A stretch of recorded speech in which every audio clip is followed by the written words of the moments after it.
Sword of Coming, episode 161. Untuk melihat video selengkapnya, sahabat bisa kunjungi playlist yang telah Sabta Novel sediakan. Yuk mari, kita berimajinasi bersama dan masuk ke alur ceritanya.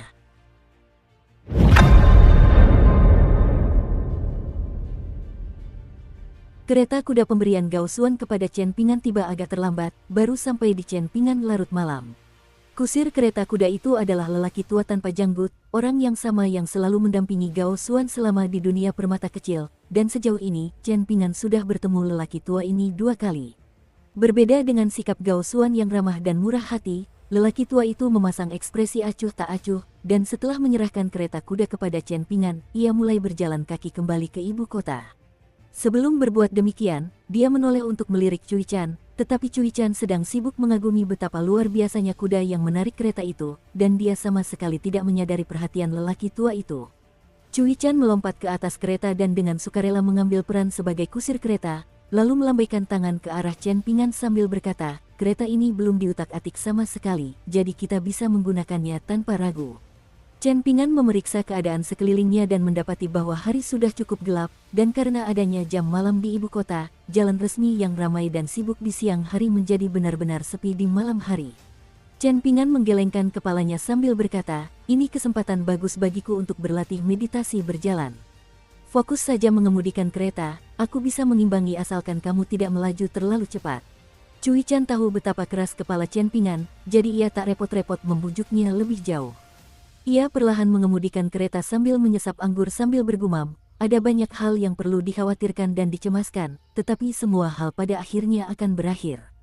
Ngomong-ngomong, cuaca musim gugur memang sejuk. Catatan, ini adalah versi puisi yang agak diubah dari seorang penyair yang tidak memiliki kata-kata untuk mengungkapkan kekhawatiran dan keprihatinannya, sehingga ia hanya bisa menghibur dirinya dengan mengatakan bahwa segala sesuatu pada akhirnya akan berakhir, lalu mencoba mengalihkan perhatiannya dengan mengomentari cuaca.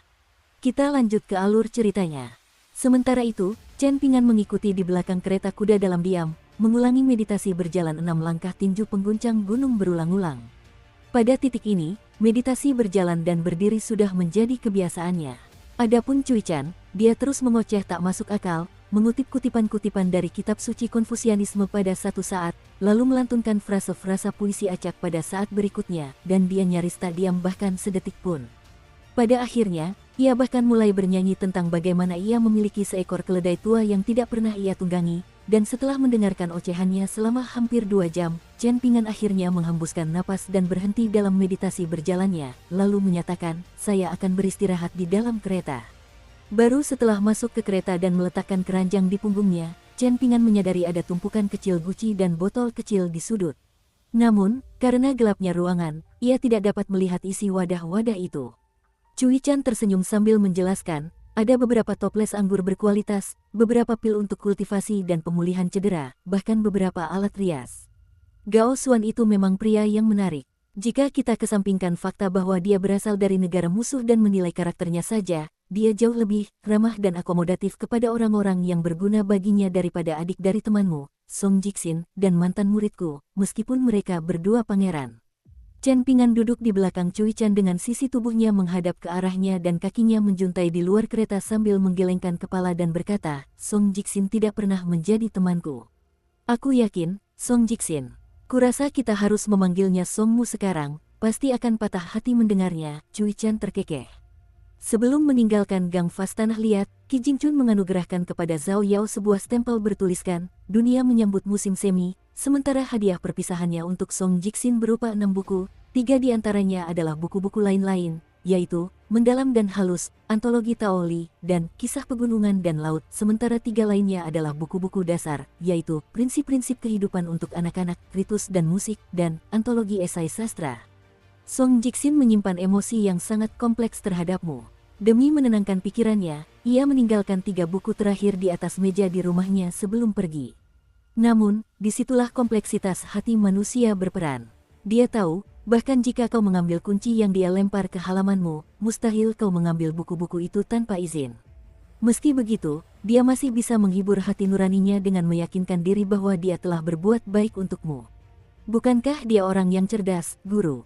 Cui Chan telah mengungkapkan banyak rahasia, tetapi ada satu hal yang tidak ingin ia sebutkan. Ia menduga Qi Jingchun sudah mengantisipasi semua ini akan terjadi. Ia sudah menduga Song Jixin akan meremehkan ketiga buku dasar itu dan memilih meninggalkannya demi Chen Ping'an. Cui Chan sebelumnya mengira bahwa dirinya jauh lebih unggul daripada Qi Jingchun dalam hal merencanakan dan merancang tipu daya, tetapi sekarang setelah memikirkannya kembali, ia menyadari bahwa perkiraannya salah besar. Song Jixin selalu sangat pintar, Chen Ping'an mengakui dengan suara pelan. Apakah hubunganmu dengannya begitu canggung karena dia menipumu agar mengingkari janjimu kepada ibumu? Tanya Cui Chan dengan ekspresi penasaran. Chen Ping'an tidak memberikan tanggapan. Cui Chan tersenyum sambil melanjutkan, seharusnya aku tidak membahas itu. Aku tidak sedang mencari-cari alasan untuk membenarkan Song Jixin, aku hanya mengatakan yang sebenarnya. Terlepas dari apakah tindakannya benar atau salah, ada alasan mendasar di balik tindakannya, dan alasan itu sangat sederhana. Song Jixin menikmati kondisi materi yang jauh lebih baik daripada Anda, dan kemudian, ia bahkan memiliki seorang pelayan untuk memenuhi kebutuhannya.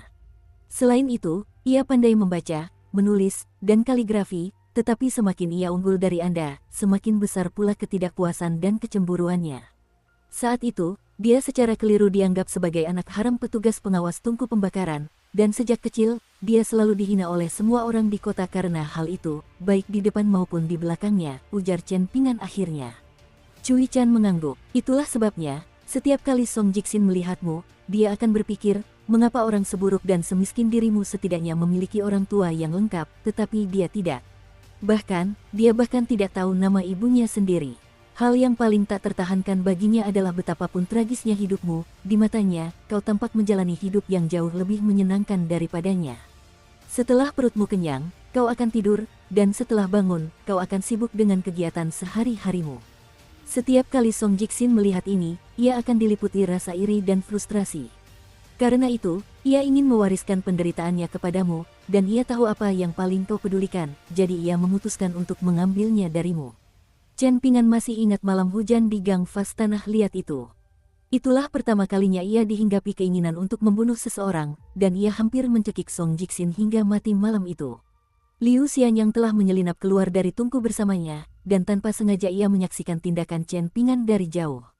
Akibatnya, selama sebulan penuh setelah malam itu, Liu Xianyang tidak berani berbicara dengan Chen Ping'an, yang membuatnya sangat kecewa.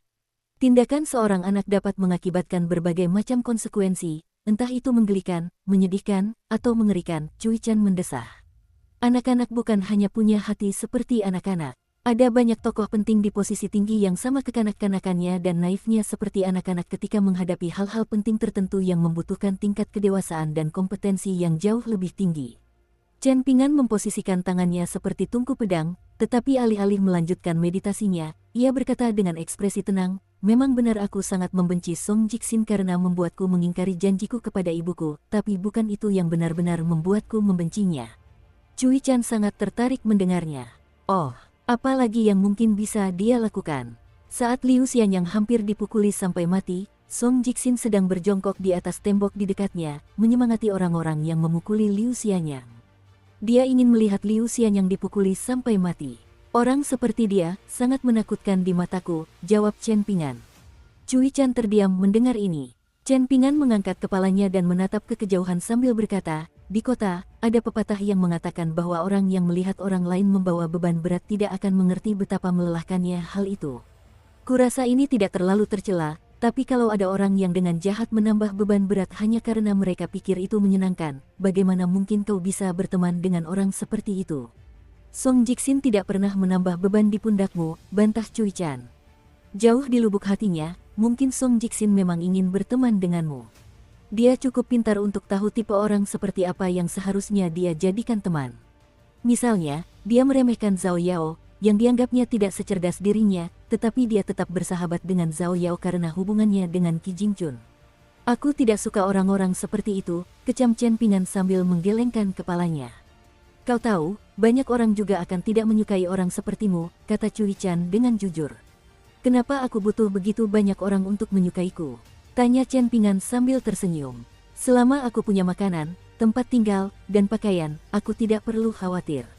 Aku tidak menginginkan atau membutuhkan apapun dari orang lain. Guru, Anda baru saja menggambarkan kondisi mental yang mustahil ternoda karena tanpa keinginan. Sungguh kondisi mental yang mengagumkan. kata Cui Chan sambil mengacungkan jempol kepada Chen Pingan. Aku tahu kau mencoba memancingku membicarakan hal-hal ini agar kau bisa mengumpulkan lebih banyak informasi tentangku, tapi tak apa. Setelah menceritakan semua ini, aku merasa jauh lebih baik sekarang, kata Chen Pingan dengan suara pelan.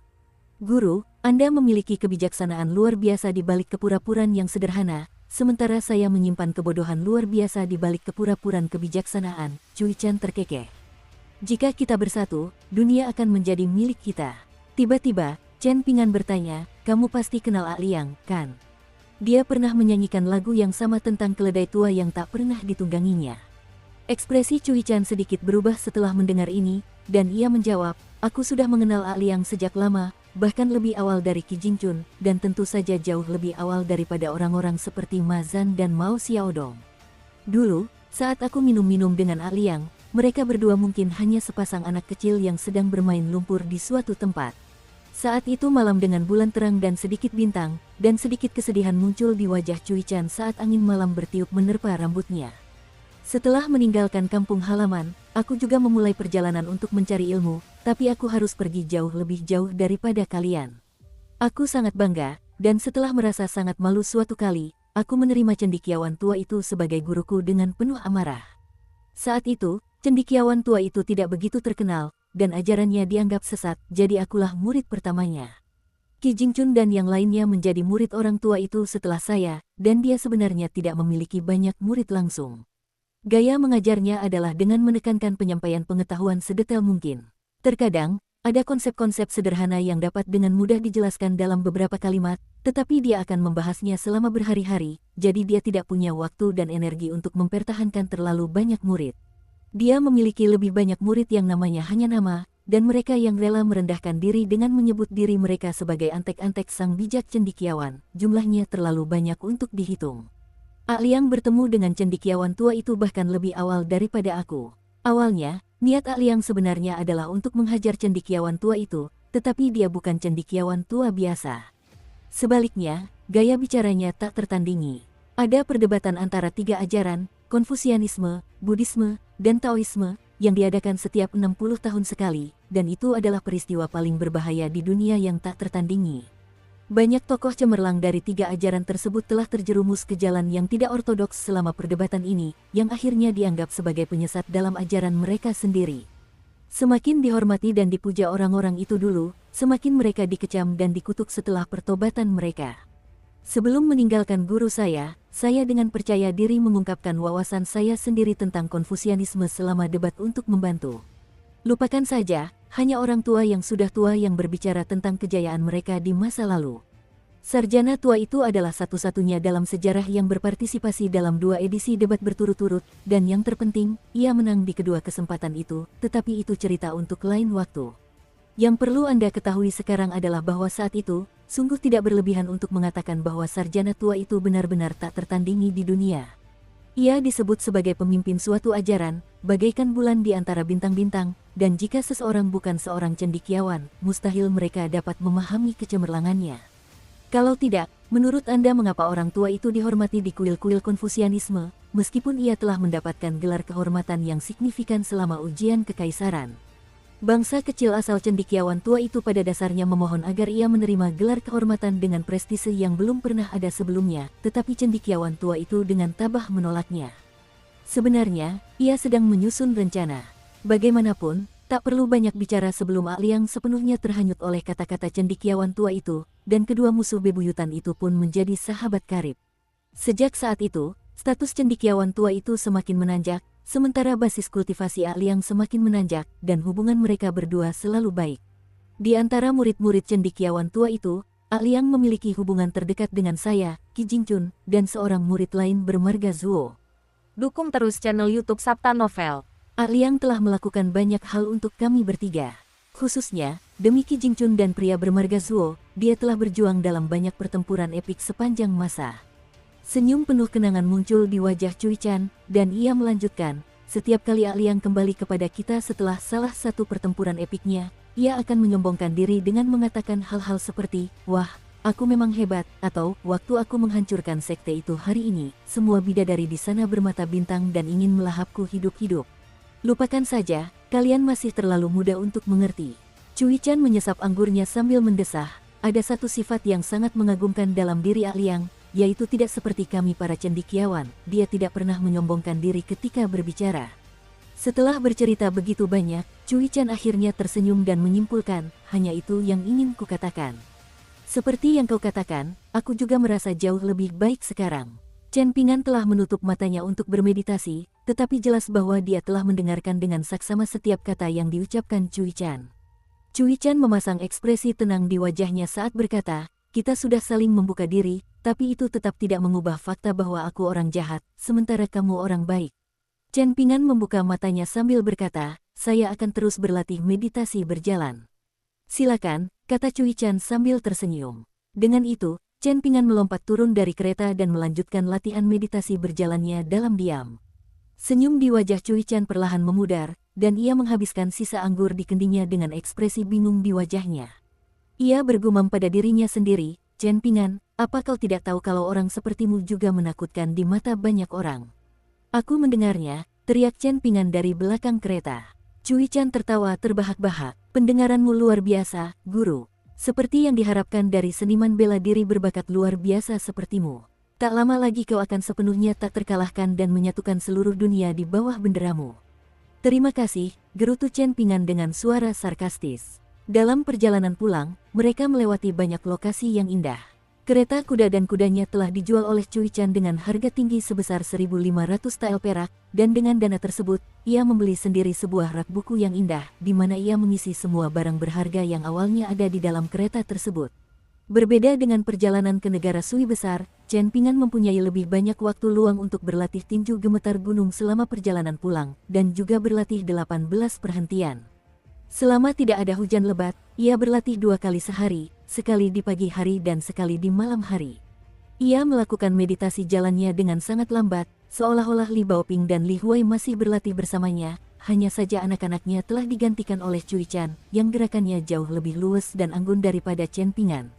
Setiap kali mereka melewati gunung yang tinggi atau perairan yang luas, Cui Chan akan melantunkan ayat-ayat suci dengan suara keras, dan meskipun Chen Pingan tetap diam pada saat-saat seperti itu, dia akan selalu melantunkan ayat-ayat itu di dalam hatinya bersama Cui Chan.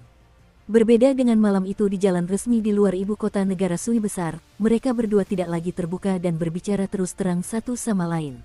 Malahan, mereka seringkali berhari-hari tanpa berbicara satu sama lain, dan Cui Chan sesekali menyelinap pergi. Sekembalinya, suasana hatinya akan berubah-ubah tergantung pada hasil perjalanannya, dan Chen Pingan tidak pernah bertanya kemana ia pergi atau apa yang telah ia lakukan. Demikianlah, mereka berdua melanjutkan perjalanan mereka tanpa tergesa-gesa, dan musim gugur segera berganti menjadi musim dingin. Rute perjalanan pulang telah dipilih oleh Cui Chan, dan itu benar-benar berbeda dari rute yang mereka ambil untuk mencapai negara Sui besar, tetapi Chen Pingan tidak mengajukan keberatan atas hal ini. Mereka berdua sesekali akan menghadapi beberapa kejadian aneh dan menarik, yang mereka amati dari jauh, atau mendapati diri mereka berada di tengah-tengah kejadian tersebut.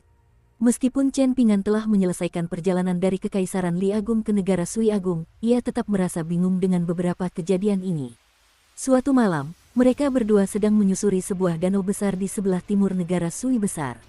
Di bawah sinar bulan, mereka melihat sepasang dewa abadi yang anggun terbang di udara di kejauhan. Masing-masing dari mereka memegang rantai besi raksasa. Dengan rantai itu, mereka mengangkat batu besar seukuran gunung dari dasar danau, mengirimkan gelombang dahsyat yang menyapu permukaan danau ke segala arah. Batu besar itu diangkat ke udara, lalu dibawa ke sekte mereka. Cui Chan menjelaskan kepada Chen Pingan bahwa ada banyak benda yang mengakumulasi saripati alami lingkungan tempat mereka berada, dan apabila benda-benda ini ditemukan oleh suatu sekte yang sedang berkultivasi, sekte tersebut seringkali akan mengirim orang untuk menyita benda tersebut dan membawanya kembali ke sekte tersebut untuk dijadikan sebagai artefak eksklusif yang membantu melestarikan kekayaan sekte tersebut. Cui Chan juga mengatakan bahwa sekte yang khusus mengolah ini bersikap cukup perhatian terhadap orang lain karena mereka memilih untuk melaksanakan operasi pada malam hari, dan mereka bersedia mengeluarkan uang untuk membeli rantai sari besi yang mahal. Sekte kultivasi rata-rata tidak akan repot-repot mengambil langkah-langkah ini, dan mereka hanya akan membeli sejumlah besar rantai logam murah untuk pekerjaan itu. Jika rantai itu putus dan menjatuhkan gunung dalam perjalanan kembali ke sekte, otoritas setempat tidak akan berani meminta pertanggungjawaban sekte kultivasi bahkan jika itu menghancurkan pemukiman manusia dan mengakibatkan banyak kematian. Bahkan jika gunung itu jatuh ke sebuah kota besar, sehingga kejadian itu tidak bisa dirahasiakan, masalah itu kemungkinan besar masih bisa diselesaikan dengan pembayaran dari sekte pembudidaya yang bersalah. Di pegunungan megah di perbatasan antara negara Sui Besar dan negara Pengadilan Kuning, Chen Pingan melihat segerombolan besar ikan mas. Namun, mereka berjalan di sepanjang jalur pegunungan, tampak baik-baik saja meskipun mereka kehabisan air. Cui Chan menjelaskan kepada Chen Pingan bahwa ikan-ikan ini adalah ikan mas penyeberangan gunung, dan mereka dapat bertahan hidup hingga setengah bulan di luar air. Ikan mas penyeberangan gunung memiliki standar yang sangat tinggi terhadap air tempat mereka tinggal, dan jika perairan tempat mereka tinggal menjadi buruk dan tidak layak huni, mereka akan segera pindah. Semakin melimpah energi spiritual di suatu perairan, semakin tinggi pula populasi ikan mas penyeberangan gunung yang umumnya ditemukan di dalamnya, dan satu dari setiap 10.000 ikan mas penyeberangan gunung merupakan makhluk roh emas. Oleh karena itu, sebagian besar sekte pembudidaya suka memelihara makhluk-makhluk tersebut di kolam mereka dan mengamati perilaku migrasi mereka untuk menentukan tingkat energi spiritual dalam sekte tersebut. Setelah itu, saat mereka melewati kota mewah Yellow Coronation, mereka bertemu dengan sepasang pendekar pedang muda yang berlomba melewati pasar yang ramai, ketinggiannya tidak lebih dari 5 kaki di atas tanah dengan menggunakan pedang terbang. Mereka melaju sangat cepat, seolah-olah sedang berkompetisi untuk melihat siapa pendekar pedang terbang yang paling unggul, dan mereka sama sekali tidak peduli dengan orang-orang di sekitar mereka. Beberapa orang di pasar tidak dapat menghindar tepat waktu, dan banyak dari mereka menderita luka-luka dengan tingkat keparahan yang berbeda-beda. Saat salah satu pendekar pedang itu terbang di udara di dekat Chen Pingan, seorang wanita tua begitu terkejut hingga terjatuh ke tanah. Ia dan pendekar pedang itu berusaha saling menghindar, tetapi sayangnya, mereka secara tidak sengaja memantulkan gerakan satu sama lain. Saat ia mencoba menghindar ke samping, ia justru memposisikan dirinya tepat di jalur pendekar pedang itu. Pendekar muda itu tidak ingin kalah dari rekannya, jadi dia mempercepat langkahnya alih-alih mencoba mengambil tindakan mengelak lebih lanjut, dengan jelas berencana untuk menerobos masuk ke dalam wanita tua itu.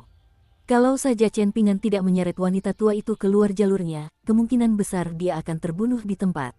Pendekar pedang itu bukan saja tidak berterima kasih kepada Chen Pingan atas hal ini, dia malah berbalik dan menatap tajam Chen Pingan. Setelah itu, kedua pendekar pedang itu pun segera menghilang di kejauhan. Seluruh warga kota sangat terguncang dengan kejadian ini, namun tak seorang pun berani mempermasalahkannya lebih jauh, bahkan mereka yang berkeluh kesah atas kejadian tersebut hanya berani mengemukakan pendapatnya dengan lirih. Cui Chan tetap acuh tak acuh terhadap hal ini, dan dia mengatakan bahwa pemurniki lain yang belum mencapai 5 tingkat tengah tidak akan berani bersikap sembrono dan kurang ajar di kota seperti ini, tetapi pendekar pedang selalu dianggap sebagai pemurniki yang paling berharga, dan itulah sebabnya mereka berdua dapat lolos dengan perilaku tercela seperti itu. Wanita tua itu mengucapkan terima kasih yang sebesar-besarnya kepada Chen Pingan karena telah menyelamatkan nyawanya, lalu bergegas pergi dengan panik, sementara Chen Pingan menoleh ke arah kedua pendekar pedang itu pergi, menatap mereka cukup lama. Kalian tidak bisa meminta pertanggungjawaban semua orang atas tindakan mereka, ujar Cui Chan dengan acuh tak acuh. Lagi pula, bagaimana kalian bisa meminta pertanggungjawaban mereka? Apa kalian akan mengejar dan membunuh mereka? Jangan lupa bahwa mereka tidak membunuh satu orang pun di sini. Atau, apakah Anda akan mencoba berkhotbah kepada mereka bahwa apa yang mereka lakukan itu salah dan memperingatkan mereka untuk tidak melakukannya lagi? Sekalipun Anda cukup berkuasa untuk memaksa mereka menerima khotbah Anda, apa yang akan Anda lakukan jika mereka kembali ke kebiasaan lama mereka setelah Anda pergi? Kalau menurut saya, Anda hanya akan menimbulkan kemarahan yang tidak perlu bagi diri Anda sendiri dengan memusingkan hal-hal ini. Aku tidak akan mengejar mereka. Aku tidak punya kekuatan yang dibutuhkan untuk membuat perbedaan di sini, kata Chen Pingan sambil menggelengkan kepala. Saya lebih suka kamu terlibat dalam hal ini. Sebagai muridmu, saya belum melakukan apapun untuk membantumu selama ini, dan saya merasa sangat bersalah, jadi saya akan sangat berterima kasih atas kesempatan untuk membantumu. Jelas bahwa Cui Chan hanya mengatakan ini untuk memancing Chen Pingan, dan setelah tidak mendapat tanggapan, Cui Chan tersenyum sambil bertanya, jadi apa yang akan kamu lakukan jika kamu berhasil memperoleh kekuatan untuk membuat perbedaan suatu hari nanti? Saya akan menunggu hari itu tiba sebelum mengambil keputusan, jawab Chen Pingan sambil melanjutkan perjalanannya. Cui Chan buru-buru mengikutinya sambil bertanya, hari apa hari itu? Saya tidak tahu, tapi itu tidak akan terjadi besok, jawab Chen Pingan. Cui Chan terus mengikuti Chen Pingan sambil merenung, alangkah senangnya jika hari itu ternyata lusa. Sebagai muridmu, aku akan bisa menikmati cahaya kejayaanmu. Chen Pingan mengangkat kepalanya untuk melihat ke langit, dan tiba-tiba terlintas dalam benaknya bahwa tahun baru hampir tiba saat dia kembali ke kota, dan dia bertanya-tanya apakah dia harus mengambil kesempatan ini untuk membeli beberapa set syair karena barang-barang ini tidak benar-benar dijual di kota lilin merah. Tepat pada saat ini, Cui Chan juga mengangkat kepalanya, namun ia sedang menatap sebuah gedung tinggi, dan senyum tipis muncul di wajahnya saat ia merenung, sungguh menarik. Chen Pingan menoleh ke arah yang sama dan menemukan sebuah paviliun tinggi yang menjulang di kota bagaikan burung bangau di antara ayam-ayam. Berbeda sekali dengan cuaca cerah di tempat lain di kota, kilatan petir terlihat di balik awan gelap di atas gedung, dan seolah-olah hujan hanya turun di satu area kecil itu. Cui Chan menoleh ke Chen Pingan sambil tersenyum dan berkata, "Ini sesuatu yang harus kita tangani, Guru. Kalau Guru tidak mau ikut, aku akan pergi sendiri, dan Guru bisa menungguku di gerbang kota." Chen Pingan tidak ragu sedikit pun saat ia terus berjalan menuju gerbang kota. Ia menjawab, "Kalau kalian belum keluar sebelum jam malam tiba, aku akan pergi sendiri." Raut wajah Cui Chan tampak muram. Bagaimana bisa Guru begitu kejam? Punggung Chen Pingan menghadap Cui Chan sambil mengangkat lengannya dan menunjukkan jari tengahnya. Ekspresi Cui Chan langsung berubah saat ia melambaikan tangan perpisahan kepada Chen Pingan. "Guru, kau semakin lucu saja. Sepertinya pengaruhku mulai terasa." Chen Pingan menarik jari tengahnya dan mengepalkan tinjunya erat-erat. Cui Chan buru-buru membungkukkan badan sambil berseru, "Hati-hati, Guru."